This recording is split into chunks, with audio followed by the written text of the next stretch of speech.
नमस्कार आप सबको। मैं आयुषी सक्सेना आज आप सबके सामने अपने कुछ जज्बात पेश करने आई हूँ।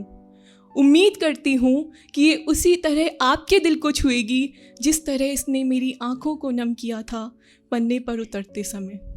तो आज की इस मेरी कहानी का शीर्षक है माँ।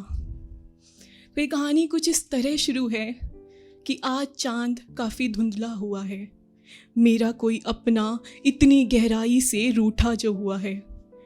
आज सूरज तो होगा पर उसने अपनी चमक मुझ पर नहीं फकेरी, परछाई ने भी अब तो मेरा साथ छोड़ दिया, क्योंकि आज अपनी माँ से ही तौहीन की मैंने। माँ ने बस अपना ख्याल रखना कहकर बात घुमा दी और कॉल काट दिया। मैंने भी क्रोध में बैग थामा और दफ्तर के लिए चल दी कि तभी थोड़ी दूर पर एक तस्वीर को थामे एक बुजुर्ग मायूसी से बादलों को निहार रहा था कि जैसे उसे किसी की तलाश हो या किसी का साथ चाह रहा हो। मैं रफ्तार में थी, ना जाने क्यों थम गई और उनके नज़दीक चल दी। वो तस्वीर उनकी माँ की थी।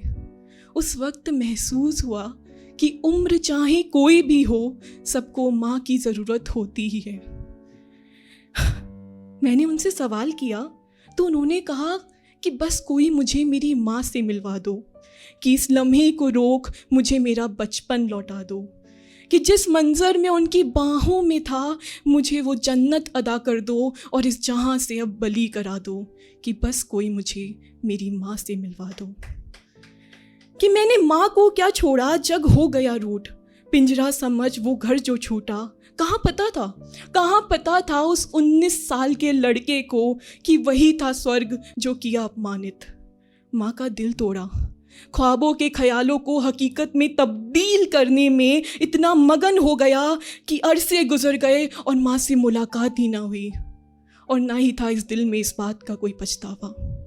ये सोच कि ये सब माँ के लिए ही तो कर रहा हूँ, पर कभी ये नहीं जाना कि इस शहर के जाल में मैं इस कदर फंस गया कि घर का ठिकाना भूल गया। मंजिल तो पाली पर रास्ता दिखाने वालों तक पहुंचना भूल गया, कि रास्ता दिखाने वालों तक पहुंचना भूल गया। कि इतना गुम हो गया कि खुद में खुद को ही भूल गया, और धीरे धीरे ख्यालों में माँ की तस्वीर भी धुंधली होती चली गई, और धीरे धीरे ख्यालों में माँ की तस्वीर भी धुंधली होती चली गई।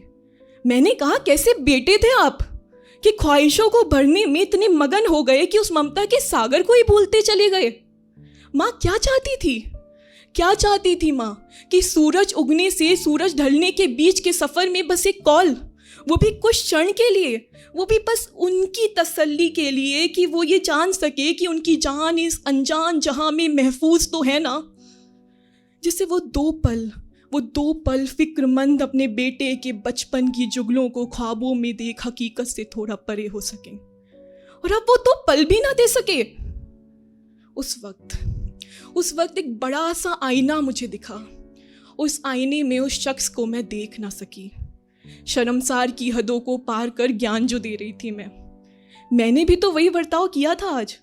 माँ ने तो बस कई बार फ़ोन इतना जानने के लिए किया कि मैं सुरक्षित तो हूँ ना, या अकेली तो नहीं हूँ ना।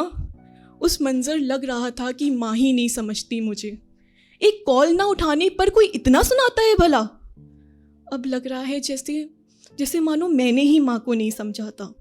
क्या हो जाता अगर थोड़ा रुक कर तसल्ली से जो कर रही थी वो समेट कर माँ से बात कर लेती, माँ का हाल जान लेती, 2 पल के लिए ही सही माँ से बात कर लेती, उनका दिन भी कटता और मेरी रूह पर इस गुनाह का पर्दा भी हटता। क्या हो जाता।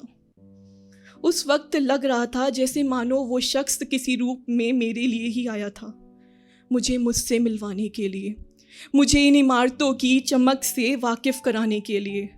मैंने आर देखा ना पार माँ को फ़ोन किया और नम आँखों से माँ से माफ़ी मांगी। माँ भी कितनी अजीब है ना, आखिर किन रत्नों से बनी है। मुझसे पूछ रही कि आखिर किस बात की माफ़ी। मैंने कहा, माँ वो आज सुबह।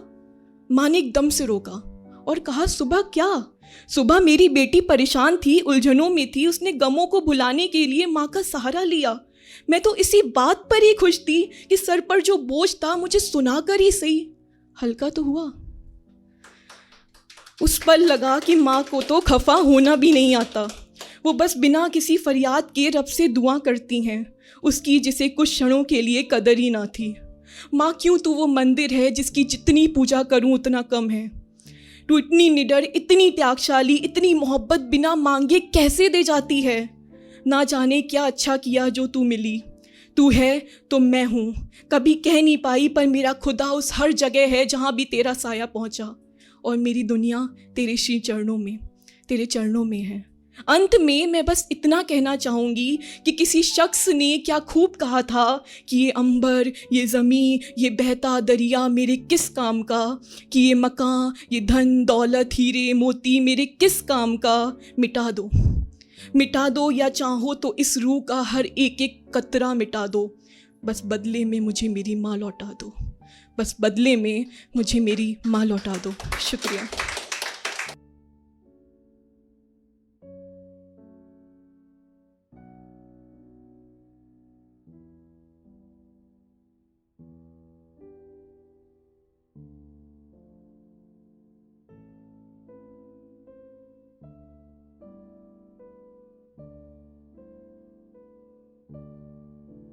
बेहतरीन नज़्मों और गज़लों के लिए सब्सक्राइब करें द सोशल हाउस को।